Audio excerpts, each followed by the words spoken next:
Yeah, now, for those of us who are lucky, and it's the minority of world citizens or even Americans, we're living right near food supplies. But in fact, something like the average molecule of food is, I'm trying to think of what the figure was, but it's an incredibly long distance from production to consumption. Now, let me just use this as an example. Since that means that all of us who are dependent on food from society rather than making food, I mean, very few of us are farmers, very few of us are fishermen, etc. We all depend on vast distances for food to be moved from production to consumption, where it then is eaten by us and we survive. What if it became common that every time a truck or a train or a plane or whatever began to move towards our town and our supermarket, our grocery store, it had to deal with this weird damage to the time-space continuum. They'd go out, let's say we live in New York City, and this, this shipment from some agricultural region would have to make one attempt to drive, let's say, to New York City. And then they have to repeat themselves because of this damage to the time-space continuum. Our enjoyment of food could break down as an expectation, as a reality. That's just one example I can think of. In other words, the delivery of food from production to consumption, if thwarted, would lead to starvation. But it also would have a tremendous effect on the economy. You see, here in the United States, and you hear me say this all the time, it's okay. We're okay as long as we can afford what we need.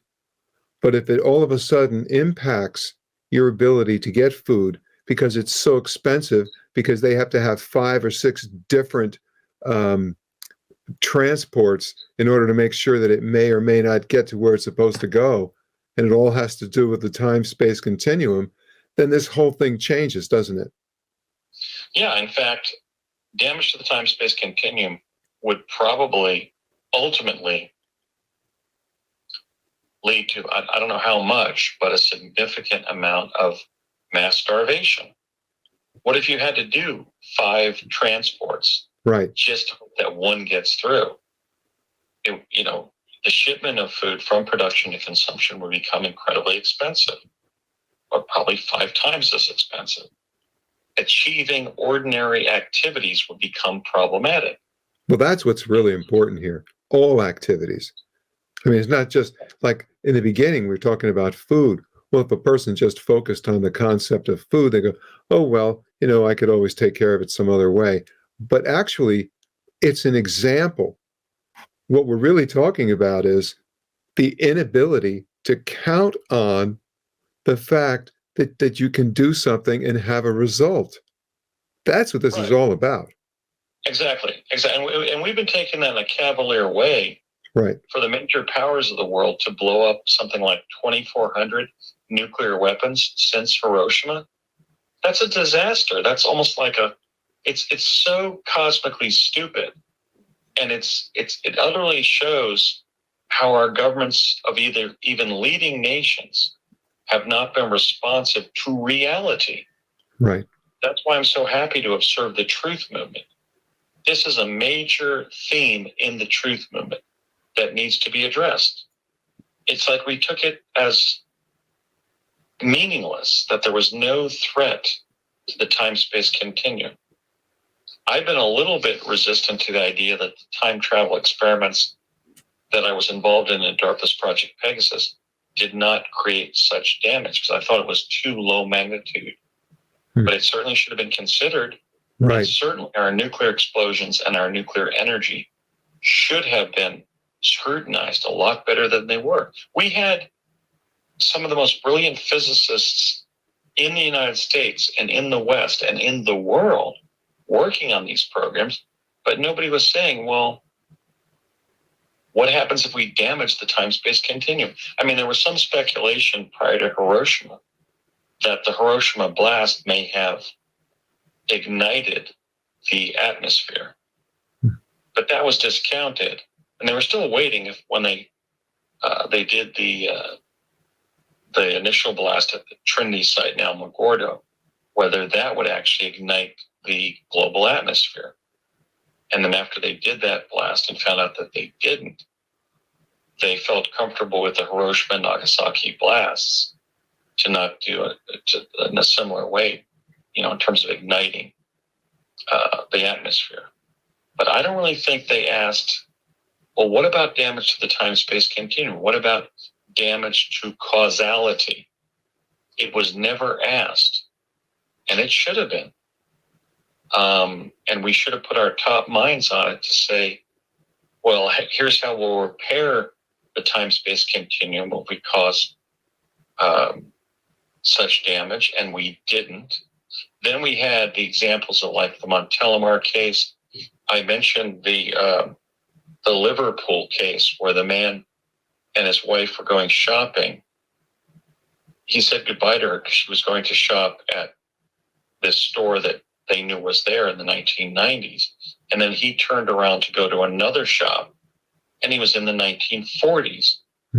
That is condign evidence that the time-space continuum is being damaged. And is delicate. That was the word I used in one of the parts before. That was told to me by Al Bielek. The thing is, everyone needs to, well, not everyone, but people need to consider the idea that the time-space continuum isn't a hard substance that can't be damaged. Al said it was a very delicate thing that could easily be damaged. Well, I mean, an example of the time slip in England were some horseback riders from the 1950s went around a bend in the road and they confronted knights in chainmail from the 1550s. There's more evidence. I mean, clearly England, Britain was experimenting with nuclear energy and nuclear bombs, certainly after World War II. Maybe that was causing literally some horseback riders in the 1950s to experience an encounter with knights in chainmail from the 1550s. I think the evidence of damage to the time-space continuum is going to be voluminous when we start to record it properly. Maybe even with public surveys. Have you ever found yourself back where you were driving significant time earlier, like a half hour before, and you didn't know how you had gotten there? I have had encounters with multiple individuals who have claimed that, and I see no reason to doubt their accounts. And they have no idea how it happened. Why couldn't it just been slippage from releases of radioactive plasma, from nuclear experiments, from the blowing up of nuclear weapons that's still affecting a certain area? That even, with plasma wafting across the land, the original event that caused such a paranormal event wouldn't even have to have been in that area. It could have been nuclear radiation that's now wafting over that area. And those time slips are becoming commonplace. And how are these Mandela effects where, I mean, we all remember the mamas and the papas. Their recording was at least 60 years ago, 50 years ago? Right. So, or no, about 55. So we're talking about physical changes to the time-space continuum. My brief on this subject is that the evidence is here. It's not a question. It's not an abstract way of scientifically intellectualizing some very interesting paranormal events or asking naively, do such paranormal events occur because the universe is expanding or whatever? I'm saying that the evidence that it's probably nuclear radiation is upon us and we're not doing anything, I think that's potentially fatal in terms of living in a world that's worth living in, because it can get very problematic. All right, Andrew, our time has come to the end in the time-space continuum at this moment. However, it can be played over and over again by those people listening, which gives us at least Notice how logical it was for us to give this program right, beginning to end rather than from end to beginning. exactly. What if I had said everything backwards? Who would have understood anything that I said? Exactly. Yeah.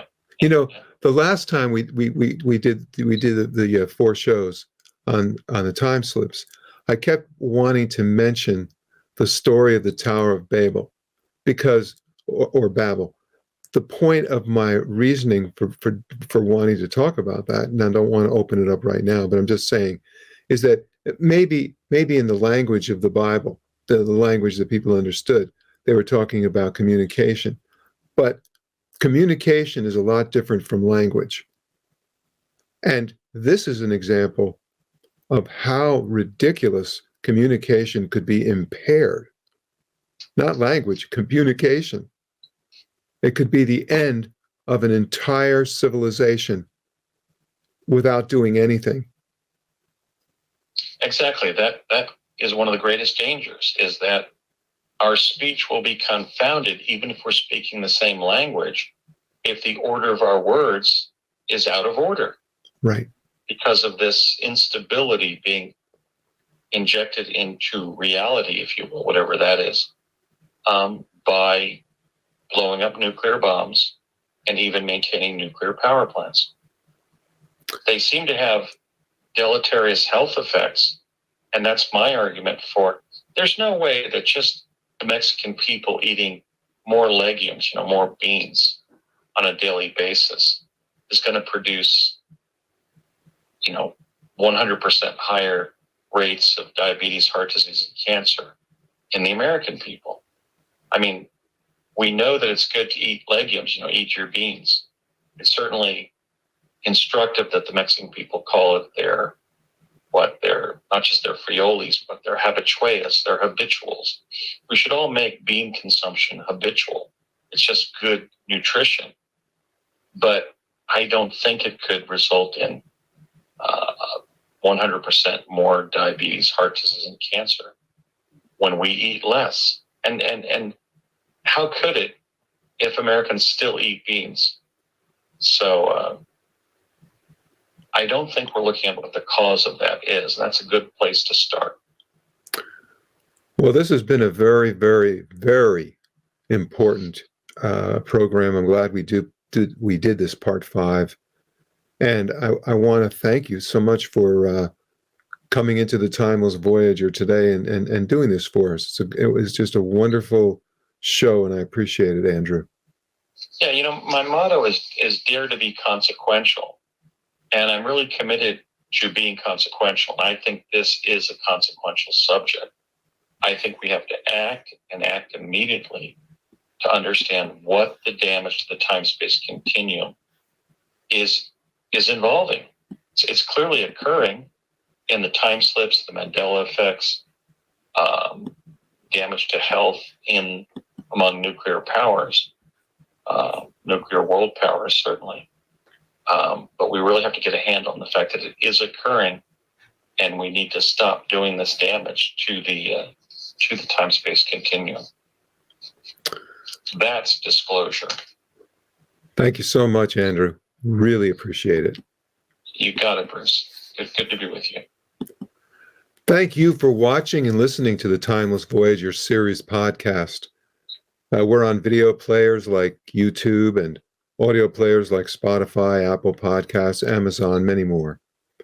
One thing you can do to support the growth of the Timeless Voyager series is to hit that like button, share, comment, and please subscribe.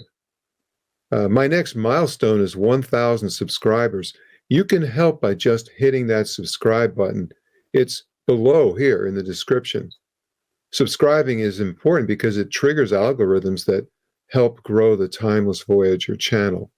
And remember, subscribing is free and it's easy to do. My name is Bruce Stephen Holmes. I hope that your own personal voyage through life towards the development of your highest potential is a joyous and successful one.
Feel the light.